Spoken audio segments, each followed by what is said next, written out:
1 जानेवारीपासून सीएनजी आणि PNG gas स्वस्त होणार असल्याची बातमी समोर येते।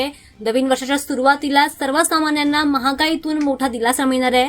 केंद्र सरकारने सीएनजी आणि घरगुती पीएनजी गॅसच्या दरामध्ये कपात करण्याची तयारी पूर्ण केली आहे। पेट्रोलियम आणि नॅचरल गॅस रेग्युलेटरी बोर्डाने गॅस वाहतुकीच्या शुल्कात मोठी कपात जाहीर केली आहे। त्यामुळे नवीन दर हे 1 जानेवारी 2026 पासून लागू होणार आहेत।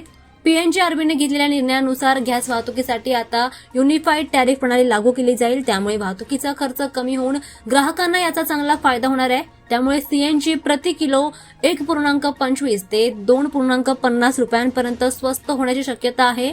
पण पीएनजी घरगुती वापराच्या पाईप गॅसच्या दरामध्ये प्रति युनिट 0.90 ते 1.80 रुपयांची कपात होऊ शकते असं देखील सांगितलं जात आहे। याआधी 300 किलोमीटरपेक्षा जास्त अंतरावर गॅस पाठवण्यासाठी जास्त शुल्क द्यावं लागत होतं। मात्र नवीन नियमानुसार आता 300 किमीपेक्षा जास्त अंतरासाठीचे शुल्क 50% कमी होईल। या निर्णयाचा फायदा देशभरातील 312 भौगोलिक क्षेत्रांमधील 40 शहरांमधील गॅस वितरण कंपन्यांना देखील होणार आहे।